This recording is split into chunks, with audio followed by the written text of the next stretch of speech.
I'ma keep it a bean. Stick to the script every scene. These from last year, but they clean. Say to say, I'ma take something else, but it's winning team. Charlie Sheen, fam gang the regime. I'm from Potty Green. What's good, Shellitronnn here. You can call me Shells, and I'm back again with a brand new video. And I'm gonna keep it a Bowberry biscuit. These Charlotte Hornets might just be one of the best teams in the league. We have a really weird thing going on so far. 3 games into this season, we get absolutely smacked. The Cavaliers, the Cleveland Cavaliers, by the way, they almost scored more points in the second quarter than we scored in the entire first half. We were getting slapped by these Cavaliers. Colin Sexton basically was the best player in the whole NBA. Then we go up against the Oklahoma City Thunder, a team that most people believe are tanking, and if they're not tanking, they should be tanking because they have so many draft picks from so many teams that they're going to have a stranglehold on the stonks of every single even half decent player to come out of college. We're looking at a squad right here who has the keys to the entire kingdom of the future of the NBA. So one more year of tanking, one more year of not doing so good would be great for the Thunder moving forward. That's not what they did against us. We tried so hard to give them the W. They tried even harder to give it right back. But we were better at giving away wins than they are at losing. So we went ahead and caught an L real quick. And then we got to this game against the Nets, the second of a back-to-back on our home court. KD's here. Kyrie Irving's in the building. Caris LeVert is in the building. We see the squad coming in. Now, I thought, as I was watching this Panthers game, I was watching my Carolina Panthers do the stupidest thing they could have done, which is win against the Washington football team. I thought I'm going to have to go from watching this game and have extreme disappointment to watching my other team just up the street in uptown Charlotte lose by 40 to the Nets. Now, we all saw what the Mavs did to the Clippers. I ain't going to say we was going to get beat that bad. Now, we're not that horrible. We might have some problems this year. Rotations got some problems. Sometimes some weird shot selection goes on with some of our players. Mainly PJ, mainly Devontae Graham. They'll get that stuff figured out very soon. But we're not so bad we're going to get beat by 50 at the half. And then 51 when the game is over. We got a little more fight in us than that. The Nets came in here. They thought they was going to win by 40 at least. You got KD scoring effortlessly. Kyrie, he put some work in. I can't lie to you. Kyrie was doing what he was doing. Caris LeVert, he was alright, okay? Caris LeVert was alright. Let's talk about Landry Shamet and Taurean Prince. I thought these dudes were shooters, or at least guys who could score. At some point, Landry Shamet went 0 for 9. Taurean Prince went 0 for 5. I thought the Nets were tanking. I said, hold up. Now I had thought. Now I don't know too much. I ain't no rocket surgeon. You feel me? But I thought Landry Shamet could score at some point. I thought Taurean Prince was alright at the very least, and I'm not going to give Caris LeVert too much of the benefit of the doubt. The dude went 4 for 12 from the field, okay? He only scored 10 points, but he did have 5 boards and 4 assists, so he had an alright game. Going 4 for 12 is never alright. He did better than DeAndre Jordan, who scored 1 point in almost 20 minutes. DeAndre Jordan, who begged to join the Nets when he found out it was going to be KD and Kyrie. This dude took so little money just to join them. To do what? Not a damn thing. Not a damn thing. These guys got outplayed by 2 former Celtics, 2 former teammates of Kyrie. I'm talking about Gordon Hayward and Scary Terry. And I have to start with Gordon Hayward because once I start talking about Terry Rozier, I don't know what kind of tangent I might go on. I might get real disrespectful, and it's going to be hard to circle back to Gordon Hayward once I start speaking on Terry Rozier. It's going to be real tough. So Gordon Hayward, there was a whole lot of jibber-jabber going on when this team signed Gordon Hayward to that huge contract. And let's be honest, it was big. An albatross. When it comes to free agency, teams like us are playing a very different game than teams like the Lakers, like the Celtics, like the Heat even. We have to overpay for lesser talent. But over these first 3 games, Gordon Hayward looked like some of the best talent. Like maybe some of the best talent on the team right now. better than DG4, better than PJ Washington. I'm looking at Gordon Hayward like he might have been the biggest off-season acquisition in the entire National Basketball Association. I am not overestimating a single thing when I say Gordon Hayward looks to be like a franchise player. He's getting paid like it, and his play is kind of backing him up. 12 of 20, 28 points, and he only took 3 threes, hit 2 of them, so he's making his money inside the arc. Sometimes he'll drive to the lane, create contact, and make it like that. Sometimes he'll drive into a post up and then get a post fade on you. Other times he'll stop and pop at the elbow. But Gordon Hayward scores in each and every way. He can spot up, just catch and shoot. He can make moves, and he sees the court.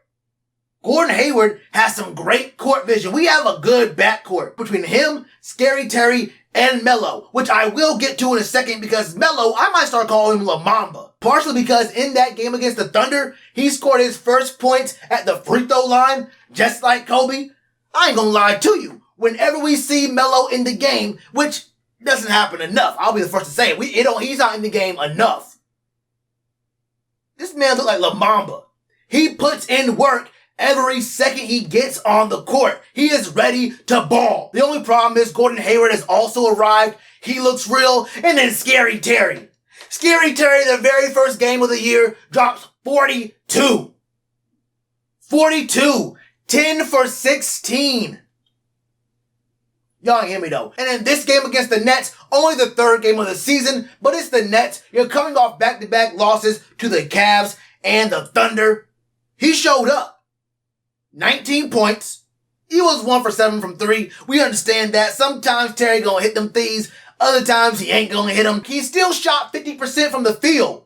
Even going 1 for 7 from 3, he still shot 7 for 14 on the night. Every single time he shot a shot that wasn't a 3, it went in, including the biggest play of this whole season. I don't mean the biggest play of the first few games of this season. You will not find as bigger play this whole 72 game season in the National Basketball Association, either in the regular season or the postseason, than Scary Terry Rozier banging it.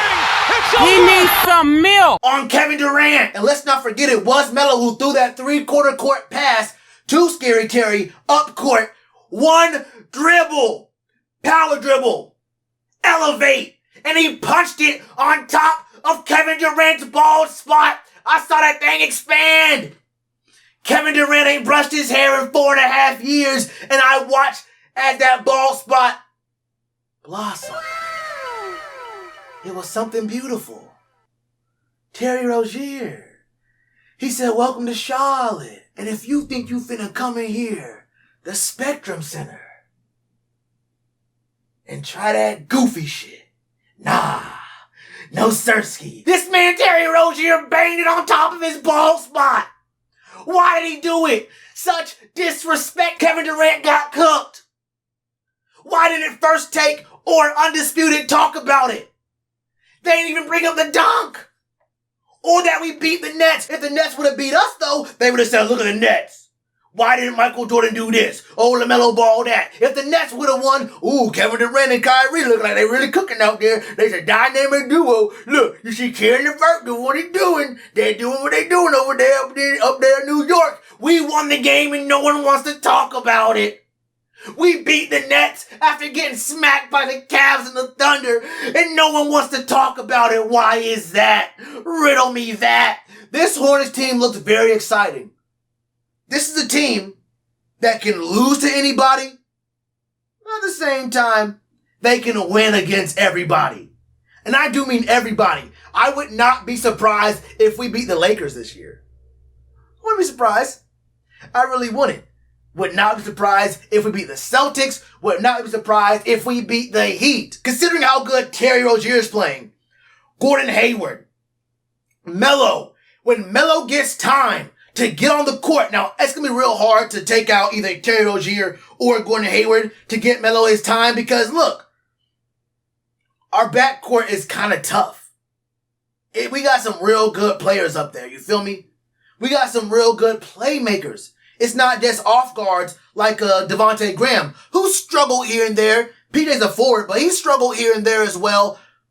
We got to understand that with Cody Zeller out, we're playing small ball. Biyombo's Biyombo. The man got stones for hands. He got actual brick hands. Sometimes he'll pull down some boards. Other times he won't. Sometimes he'll get very easy looks at the basket, fumble the bag, and will be a turnover. We understand what we're going to get out of Biyombo.